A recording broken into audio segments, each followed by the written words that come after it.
در ناحیه واسه جهت اجرای قرار حکومت جمهوری تاجیکستان اویده گذراندن معاینه حتمی دولتی تکنیکی تراکتورها، کمباین‌ها، ماشین‌های خودگرد کشاورزی، ملیوراتیوی، راهسازی و ساختمانی، یدک و نیم یدک‌های تراکتوری، چاره‌بینی معاینوی، قبول تئوری تکنیک‌های کشاورزی و موسم کشتکاری بهاری گذرانده شد. طبق معلومات بازرسی نظارت دولتی تکنیکای کشاورزی در ناحیه 819 عدد تکنیکای گوناگون تمغه موجود بوده. از آن جمله تراکتورهای تسمه‌چرخ 60 عدد، تراکتورهای نرم کننده 149 عدد، نقلیاتی 603 عدد موجود میباشند. موافق معلومات ها 84 عدد کمباین های غله‌درو، 82 عدد تخم پوشک های پختکاری، 11 عدد غله‌کاری، 144 عدد یدک های تراکتوری و 34 عدد دیگر ماشین آلات ها با موسم کشتکاری بهاری آماده هستند.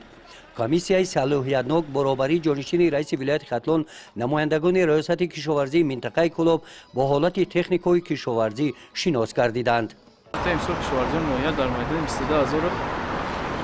22000 هکتار کشتی زراعتی کشاورزی بگذارند. از آن جمله در کشتی بهاری باشد و 11000 کشتی زراعتی بهاری را بگذارند. از آن جمله در میدان 7590 هکتار کشتی پخته و دیگر زراعتی کشاورزی را می‌گذاریم. بعد شناسایی با حالت تکنیکای کشاورزی با اشتراک مکانیزاتوران رئیس ناحیه واسه اطلاع دادند که امسال در ناحیه در میدان 11810 هکتار کشتی زراعت‌های بهاری بنفشه گرفته شده است که از آن 7590 هکتارش را کشتی پخته تشکیل می‌دهند.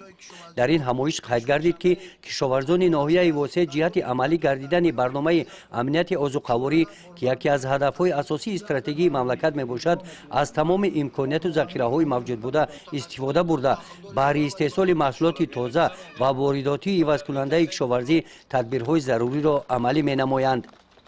در جنبست چهارمینی و پیشرفت ساحه کشاورزی از نام مقامات اجرایی حاکمیت دولتی ناحیه سپاسنامه و مکافات‌های مالی تقدیم کرده شدند. گزارش خواجه نظریف خدای نظر ظهوروف از ناحیه واسه برای برنامه اطلاعاتی نوید